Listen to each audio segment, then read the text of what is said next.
ಅಲ್ಲಮ್ಮ, ಬಿಲ್ಡಿಂಗ್ ಸಮಸ್ಯೆ ಅಂದ್ರ ಏನು ಸ್ಥಳ ಅವಕಾಶ ಇಲ್ಲನೋ ನಿಮ್ಗೆ? ಏನು ಬಿಲ್ಡಿಂಗ್ ಸಮಸ್ಯೆ? ಹೊಟ್ಟೆ ತುಂಬಾ ಊಟ ಕೊಡೋದು ಸರ್. ಊಟದಲ್ಲಿ ಹುಳ ಎಲ್ಲ ಬರ್ತದೆ ಸರ್. ತರಕಾರಿ ಬೆಂದೇ ಇರಲ್ಲ ಸರ್. ಸಾಲ್ಟೇಜ್ ನೀರ್ ಆಗಿದೆ ಸರ್. ಸರ್ ಪ್ರತಿದಿನ ಬರೀ ಚೆಲ್ಲದಾಗ್ಬಿಟ್ಟೆ ಸರ್. ಅಡ್ಗೆ ಅವ್ರು ಮಾಡಿದ್ದು 3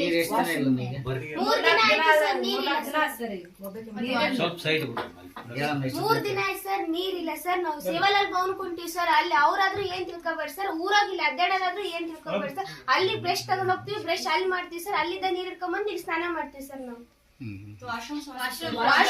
ಇನ್ನೊಂದ್ ಸರ್, ಇಲ್ಲಿ ಒಂದು ಗುಂಡೆ ಇದೆ ಸರ್. ಇಲ್ಲಿ ನಾವು ಬಟ್ಟೆ ಇಷ್ಟು ಜನಕ್ಕೆ 2 ಸರ್ ಇರೋದು ಬಟ್ಟೆ ಒಗ್ಯಕ್ಕಲ್ಲು. ಇಲ್ಲಿ ನೋಡಿ ಸರ್, ಇದಿಷ್ಟು. ಅಲ್ಲಿ ಒಬ್ಳು ಇರ್ಲಿಲ್ಲ ಅಂದ್ರೆ ನಾನು ಪೂರ್ತಿ ಒಳಗ್ ಹೋಗ್ಬಿಡ್ತೀವಿ ಸರ್, ಆ ಗುಂಡಿ ಒಳಗ. ಅವ್ರಿಲ್ಲ ಅಂದ್ರೆ ನಾನು ಪೂರ್ತಿ ಒಳಗ್ ಹೋಗ್ತಿದ್ ಸರ್. ಹೋಗಿದ್ರೆ ಇಷ್ಟೆಲ್ಲ ಕಾಲು ಹೋಗಿದ್ದೆ ಅಂದ್ರೆ ಮನೆಗೆ ಒಬ್ರಿಗೆ ಹೇಳಿಲ್ಲ ಸರ್. ನಮ್ಗೆ ಏನಾರ ಆದ್ರೆ ಆಸ್ಪತ್ರೆಗೆ ಕರ್ಕೊಂಡು ಹೋಗೋದು ಸರ್. ನಮಗೆ ಸೆಕ್ಯೂರಿಟಿ ಇಲ್ಲ sir. First of all washrooms ಎಲ್ಲ ನೈಟ್ ಎಲ್ಲ ಒಬ್ಬೊಬ್ಬರೇ ಬರ್ಬೇಕು ಸರ್. ಬಾಯ್ಸ್ ಎಲ್ಲ ಬಂದ್ರು ಏನಾದ್ರು ಮಾಡಿದ್ರೆ ಕೇಳರಿರಲ್ಲ, ಹೇಳರಿರಲ್ಲ ಸರ್. ಅಷ್ಟ ಅದಾರ ಸರ್. ಒಬ್ರು ಬಾಯ್ಸ್ ಅಣ್ಣ ಕರ್ಕೊಂಬಂದು ಅವಣ್ಣನ ಕುಟ್ಟಾಗ ಇದು ತರಕಾರಿ ಹಚ್ತಾರೆ ಸರ್. ನೆಕ್ಸ್ಟ್ ಅವಣ್ಣನ ಕುಟ್ಟಾಗ ಚಪಾತಿ ಮಾಡಿಸ್ತಾರೆ. ಊಟ ಅಂದ್ರೂ ಒಂದು ಸ್ವಲ್ಪನೂ ಚೆನ್ನಾಗಿರಲ್ಲ. ಡೈಲಿ ಅನ್ನ ಸಾಂಬಾರು ಸೆಪರೇಟ್ ಮಾಡ್ಕೊಂತಾರೆ ಸರ್. ಚಾನ್ ಅವ್ರ ಪ್ಯೂರ್ ಮಾಡ್ಕೊಂತಾರೆ ಸರ್. ನಾವ್ ಯಾರು ಆರಾಮ್ ಚಾ ಮಾಡ್ಕೊಂಡ್ರೆ. ಪ್ರಿಯ ವೀಕ್ಷಕರೇ, ಇವತ್ತೊಂದು ಅತ್ಯಂತ ಕರುಳು ಹಿಂಡುವಂತಹ ದೃಶ್ಯ ಸಿವಿಲ್ ನ್ಯಾಯಾಧೀಶರಾದಂತಹ ಅಕ್ಷತಾ ಮೇಡಮ್ ರವರು ಏನು ಒಂದು ದೇವರಾಜ ಅರಸು ಹಿಂದುಳಿದ ವರ್ಗಗಳ ಮೆಟ್ರಿಕ್ ನಂತರದ ಬಾಲಕಿಯರ ವಿದ್ಯಾರ್ಥಿ ನಿಲಯ ಇದೆ ಸೇವಾಲಾಲ್ ಭವನ್ ಹತ್ರ. ಅಲ್ಲಿನ ಸಮಸ್ಯೆಗಳನ್ನ ಆಲಿಸೋದಕ್ಕೆ ಭೇಟಿಯನ್ನ ನೀಡಿ ಪರಿಶೀಲನೆ ನಡೆಸಿದ್ರು. ನಾನು ಆವಾಗಲೇ ಹೇಳಿದೆ, ಒಂದು ಬಹಳಷ್ಟು ಕರುಳನ್ನ ಹಿಂಡುವಂತಹ ದೃಶ್ಯಾವಳಿಗಳು ಕಂಡು ಬಂದವು. ನಿಜಕ್ಕೂ ಕೂಡ ಹೆಣ್ಣುಗರುಳು ಅಂತ ಹೇಳೋದು ಸುಮ್ಮನೆ ಅಲ್ಲ. ತಾಯಿ ಒಡಲು, ತಾಯಿ ಹೃದಯ ಅಂತ ಹೇಳೋದು ಸುಮ್ಮನೆ ಅಲ್ಲ. ಹೆಣ್ಣು ಮಾತೆ, ಮಾತೆಯ ಸ್ಥಾನ ಹೆಣ್ಣಿಗೆ ಇರೋದೇ ಅದಕ್ಕೆ ಅಂತ ಹೇಳ್ಬೋದು. ನಿಜಕ್ಕೂ ಕೂಡ ಮಮ್ಮಲ ಮರುಗಿದ್ರು ಅಲ್ಲಿನ ಒಂದು ವ್ಯವಸ್ಥೆಯನ್ನ ಕಂಡು. ಅಷ್ಟೇ ಆಕ್ರೋಶದ, ಉಡಲಾಳದ ಆಕ್ರೋಶ ಕೂಡ ಬಂದಿತ್ತು ನ್ಯಾಯಾಧೀಶರಾದಂತಹ ಅಕ್ಷತಾ ಮೇಡಮ್ ರವರಿಗೆ ಅಂತ ಹೇಳಿದ್ರೆ ತಪ್ಪಾಗಲಾರದು. ಬಹಳಷ್ಟು ಅವ್ಯವಸ್ಥೆಯಿಂದ ಕೂಡಿದಂತಹ ಒಂದು ದೇವರಾಜ ಅರಸು ಹಿಂದುಳಿದ ವರ್ಗಗಳ ಮೆಟ್ರಿಕ್ ನಂತರದ ಬಾಲಕಿಯರ ನಿಲಯ ಏನಿದೆ, ಆ ನಿಲಯದ ಅವ್ಯವಸ್ಥೆಯನ್ನ ಕಂಡು ಏನಿದು ಎನ್ನುವಂತಹ ಆಶ್ಚರ್ಯ ಕೂಡ ಆಗಿರಬೇಕು ಜಡ್ಜ್ ಮೇಡಮ್ ಅವರಿಗೆ. ವಕೀಲರ ಸಂಘದ ತಾಲೂಕು ಅಧ್ಯಕ್ಷರಾದಂತಹ ವಸಂತ್ ಕುಮಾರ್ ರವರು ಪರಿಶೀಲನೆಗೆ ಬಂದಾಗ ಅಲ್ಲಿನ ಅವ್ಯವಸ್ಥೆಯನ್ನು ಕಂಡು ಅವರು ಕೂಡ ಗಾಬರಿಗೊಂಡಿದ್ದಾರೆ, ಅಚ್ಚರಿಗೊಂಡಿದ್ದಾರೆ. ನ್ಯಾಯಾಧೀಶರನ್ನು ಕೂಡ ಅಲ್ಲಿಗೆ ಆಗಮಿಸುವಂತೆ ವಿನಂತಿಸಿಕೊಂಡಿದ್ದಾರೆ. ಆಗಮಿಸಿದಂತಹ ನ್ಯಾಯಾಧೀಶರು ಅಲ್ಲಿನ ಅವ್ಯವಸ್ಥೆಯನ್ನ ಕಂಡು ಮಮ್ಮಲ ಮರಿಗಿದ್ರು ಅಂತ ಹೇಳಿದೆ. ಅದೆಲ್ಲದಕ್ಕಿಂತ ಹೆಚ್ಚಾಗಿ ನನಗೆ ಕಂಡು ಬಂದಿದ್ದು, ನಿಜಕ್ಕೂ ಕೂಡ ಒಬ್ಬ ತಾಯಿಯಾಗಿ ನ್ಯಾಯಾಧೀಶರು ಕಂಡಿದ್ದು ಆ ಮಕ್ಕಳೆದುರಿಗೆ ತಾಯಿ ಮಕ್ಕಳ ಸಂಬಂಧ ಏನು, ನಿಜಕ್ಕೂ ಕೂಡ ತಾಯಿ ಎದುರಿಗೆ ಮಕ್ಕಳು ಏನೆಲ್ಲ ತಮ್ಮ ಸಂಕಷ್ಟಗಳನ್ನ ತೋಡಿಕೊಳ್ಳುತ್ತಾರೆ, ತಮ್ಮ ಸಂಕಷ್ಟದ ಬಗ್ಗೆ ವಿವರಣೆ ನೀಡುತ್ತಾರೆ. ಹಸುವಾದಾಗ ಊಟಕ್ಕೆ ಕೇಳ್ತಾರೆ. ನಿಜಕ್ಕೂ ಕೂಡ ಅಂತಹ ಒಂದು ಪ್ರಸಂಗ, ಅಂತಹ ಒಂದು ಸಂದರ್ಭ ಇವತ್ತು ನನ್ನ ಕಣ್ಣೆದುರಿಗೆ ನಡೀತು. ಅಕ್ಷತಾ ಮೇಡಮ್ ಅವರು ನ್ಯಾಯಾಧೀಶರು, ವಿಜಯನಗರ ಜಿಲ್ಲೆ ಹೂವಿನಡಗಲಿ ಏನು ಸಿವಿಲ್ ನ್ಯಾಯಾಲಯದ ನ್ಯಾಯಾಧೀಶರಾದಂತಹ ಜಡ್ಜ್ ಮೇಡಮ್ ಅಕ್ಷತಾ ಅವರ ಮುಂದೆ ಮಕ್ಕಳು ಎಳೆ ಎಳೆಯಾಗಿ ಅಲ್ಲಿನ ವ್ಯವಸ್ಥೆಯನ್ನ, ತಮಗಿರುವಂತಹ ತೊಂದರೆಯನ್ನ, ತಮಗೆ ಆಗುವಂತಹ ಒಂದು ತೊಂದರೆಗಳನ್ನ ಬಿಡಿಸಿಟ್ಟಾಗ ನಿಜಕ್ಕೂ ಕೂಡ ಅಕ್ಷತಾ ಮೇಡಮ್ ಅವರಿಗೆ ಒಂದು ರೀತಿ ಕರುಳು ಹಿಚ್ಚಿಕುವಂತಹ ದೃಶ್ಯ. ಹೆಣ್ಣು ಮಕ್ಕಳ ಕಷ್ಟ ಹೆಣ್ಮಕ್ಕಳಿಗೆ ಗೊತ್ತಾಗ್ಬೇಕಲ್ಲ. ಏನೆಲ್ಲ ಬದಲಾವಣೆಗಳು ಬೇಕು ಎನ್ನುವಂತಹದ್ದು ಒಂದು ಕಡೆ ಆದ್ರೆ, ಬದಲಾವಣೆಗೆ ಪರಿಹಾರ ಏನು? ಬದಲಾವಣೆ ಶಾಶ್ವತ ಪರಿಹಾರಕ್ಕೆ ಯಾವ ಮಾರ್ಗ ಇದೆ? ಏನೆಲ್ಲ ತೊಂದರೆಗಳಿವೆ ವಸತಿ ನಿಲಯಗಳಲ್ಲಿ, ಅದೆಲ್ಲವನ್ನ ಆಲಿಸಿ ಆ ಒಂದು ಹೆಣ್ಣು ಮಕ್ಕಳಿಗಿರುವಂತಹ ಮೂಲ ಸೌಲಭ್ಯಗಳ, ಮೂಲ ಸೌಕರ್ಯಗಳ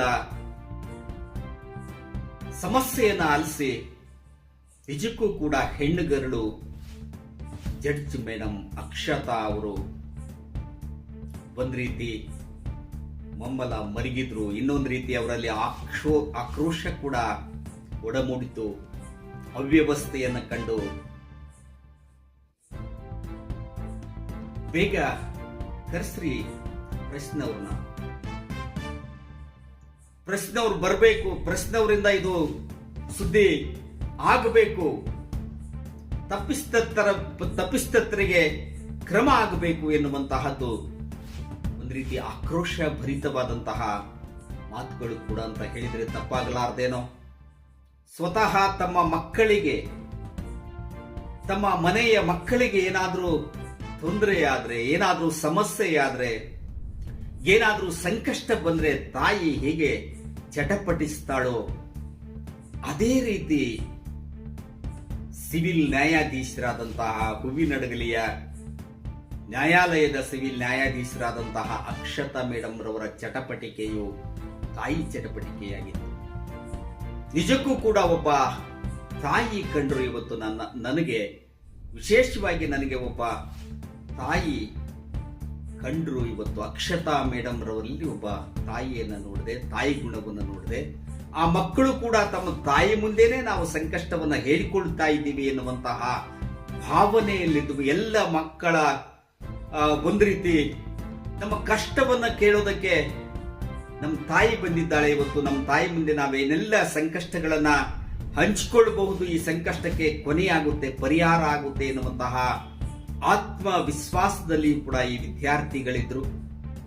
ವಿದ್ಯಾರ್ಥಿಗಳಿಗೆ ಧೈರ್ಯವನ್ನ ತುಂಬುವಂತಹ ಮಾತನ್ನ ಹೇಳುವುದರ ಮೂಲಕ ನ್ಯಾಯಾಧೀಶರಾದಂತಹ ಅಕ್ಷತಾ ಮೇಡಮ್ ಅವರು, ವಕೀಲರ ಸಂಘದ ತಾಲೂಕಾ ವಕೀಲರ ಸಂಘದ ಅಧ್ಯಕ್ಷರಾದಂತಹ ವಸಂತ್ ಕುಮಾರ್ ಅವರು, ವಕೀಲರಾದ ಗುಜನೂರು ಅಂಜನಪ್ಪ ಅವರು, ಹನುಮಂತಪ್ಪನವರು, ಶಿವಲಿಂಗಪ್ಪ ಅವರು ಎಲ್ಲರೂ ಕೂಡ ಇವತ್ತು ಬಹಳಷ್ಟು ವ್ಯಥೆ ಪಟ್ಟುಕೊಂಡ್ರು ಅಂತಾನೆ ಹೇಳ್ಬೋದು. ಒಂದು ಪರಿಹಾರ ಕಂಡುಕೊಳ್ಳಬೇಕು ಎನ್ನುವಂತಹದ್ದು ಎಲ್ಲರ ಒಂದು ಬಯಕೆ ಕೂಡ. ಕೇವಲ ಸಮಸ್ಯೆ ಪರಿಹಾರಕ್ಕೆ, ಕೇವಲ ಸಮಸ್ಯೆಯ ಮುಂದಿಟ್ಟುಕೊಂಡು ವಿದ್ಯಾರ್ಥಿಗಳ ಮುಂದೆ ಮಾತನಾಡದೆ ನ್ಯಾಯಾಧೀಶರಾದಂತಹ ಅಕ್ಷತಾ ಮೇಡಮ್ ಅವರು, ಇದೂ ಕೂಡ ಒಂದು ಪಾಠ ನಿಮಗೆ. ಎಷ್ಟು ಅರ್ಥಪೂರ್ಣವಾದಂತಹ ಮಾತು, ಎಷ್ಟು ಅರ್ಥಗರ್ಭಿತವಾದಂತಹ ಮಾತು. ನಾನು ಸ್ವಲ್ಪ ಅವ್ರ ಜೊತೆಗೆ ವಾದ ಮಾಡಿದೆ. ಸಮಸ್ಯೆಗಳಿವೆ ಮೇಡಮ್, ಬಹಳ ಸಮಸ್ಯೆಗಳಿವೆ, ಇದಕ್ಕೆ ಪರಿಹಾರನೇ ಇಲ್ಲ, ಪರಿಹಾರ ಸಿಗದೇ ಇರುವಂತಹ ಸಮಸ್ಯೆಗಳು ಅಂತ ಹೇಳಿದಾಗಲೆಲ್ಲ ಒಂದೊಂದು ಪರಿಹಾರ ಆಗುತ್ತೆ. 10 ಸಮಸ್ಯೆಗಳಲ್ಲಿ 2 ಪರಿಹಾರ ಕಂಡ್ರೆ ನೀವು ಸಕ್ಸಸ್ ಅನ್ನ ಕಂಡಂತೆ. ನೀವು ಕೂಡ ಸಂವಿಧಾನದ ಒಂದು ಅಂಗ.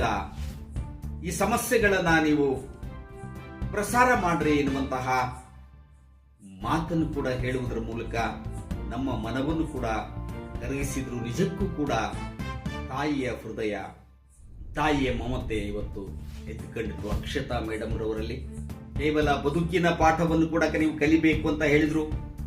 ಊಟ, ಸ್ವಚ್ಛತೆ, ನಿದ್ದೆ, ಉಪಹಾರ ಅದೆಲ್ಲದರ ಕೊರತೆ ಮಧ್ಯೆ ಬದುಕಿನ ಪಾಠ ಇದು. ಈ ಬದುಕಿನ ಪಾಠವನ್ನು ಕಲಿಯುವುದರ ಮೂಲಕ ನೀವು ಗಟ್ಟಿಗೊಳ್ಳಬೇಕು ಎನ್ನುವಂತಹದ್ದು ಕೂಡ ನ್ಯಾಯಾಧೀಶರಾದಂತಹ ಅಕ್ಷತಾ ಮೇಡಮ್ ರವರ ಸಲಹೆಯಾಗಿತ್ತು. ಮಕ್ಕಳಿಗೆ ಹೇಳುವಂತಹ ಬುದ್ಧಿ ಮಾತಾಗಿತ್ತು. ಆ ಮಕ್ಕಳಲ್ಲಿ ಎಂತಹ ಖುಷಿ, ಸಂಕಷ್ಟವನ್ನ ಹೇಳಿಕೊಡುವಂತಹ ಮಕ್ಕಳಲ್ಲಿ ಕೂಡ ಇವತ್ತು ಖುಷಿ ಇತ್ತು. ನಮ್ಮ ತಾಯಿ ಬಂದಿದ್ದಾಳೆ, ನಮ್ಮ ತಾಯಿ ಮುಂದೆ ನಾವೆಲ್ಲ ಸಂಕಷ್ಟಗಳನ್ನ ಹೇಳಿಕೊಳ್ತಾ ಇದ್ದೀವಿ ಎನ್ನುವಂತಹ ಒಂದು ಭಾವನೆಯಲ್ಲಿ ಆ ಮಕ್ಕಳು ಕೂಡ ಇದ್ರು. ನಿಜಕ್ಕೂ ಕೂಡ ನನಗೆ ಕಂಡು ಬಂದಿದ್ದು ಯಾವುದೋ ವಿದ್ಯಾರ್ಥಿಗಳು ಒಬ್ಬ ನ್ಯಾಯಾಧೀಶರ ಸಮಾಗಮ ಅಲ್ಲ, ನಿಜಕ್ಕೂ ಕೂಡ ಆ ಒಂದು ವಸತಿ ನಿಲಯದಲ್ಲಿ ಏನ್ರಿ ಅದು ರಾತ್ರಿ 9 ಗಂಟೆ 9:30 ಗಂಟೆಗೆ ಬಂದಿದ್ದಾರೆ ಜಡ್ಜ್ ಮೇಡಮ್ ಅವರು. ಸಮಾಗಮ ಅಂತ ಹೇಳಿದೆ, ತಾಯಿ ಮಕ್ಕಳ ಸಮಾಗಮ.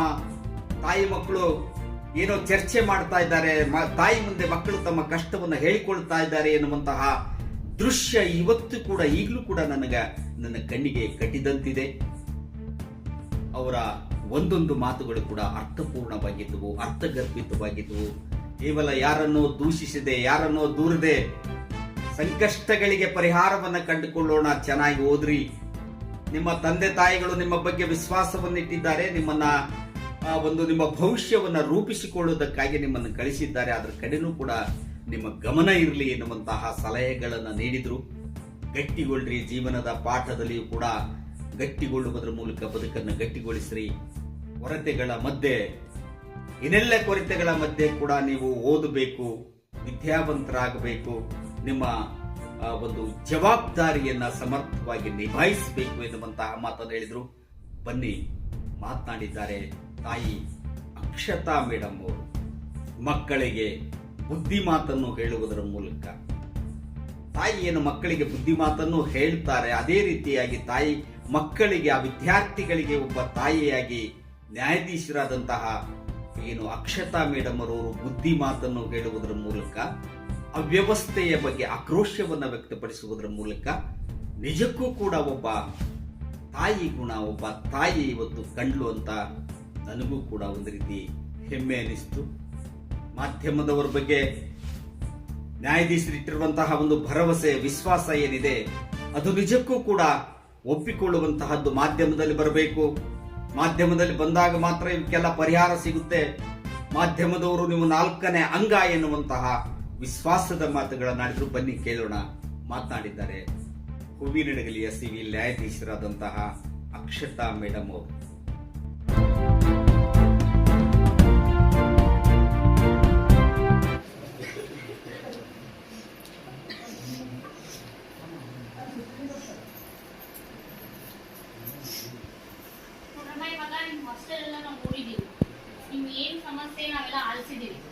ಅದನ್ನ ನಿಮ್ಮ ಸಮಸ್ಯೆಗಳನ್ನ ಒಂದು ಪಟ್ಟಿ ಮಾಡಿಕೊಂಡು ಯಾರು ಅಧಿಕಾರಿಗಳಿರ್ತಾರೋ ಅಧಿಕಾರಿಗಳಿಗೆ ನಾವು ನಿಮ್ಮ ಸಮಸ್ಯೆಗಳನ್ನ ತಲುಪಿಸಿ ಆದಷ್ಟು ಬೇಗ ನಿಮ್ಮ ಸಮಸ್ಯೆಗಳಿಗೆ ಪರಿಹಾರ ಕೊಡುವಂತ ಒಂದು ನಿಟ್ಟಿನಲ್ಲಿ ನಾವು ಪ್ರಯತ್ನ ಮಾಡ್ತಿದ್ದೀವಿ.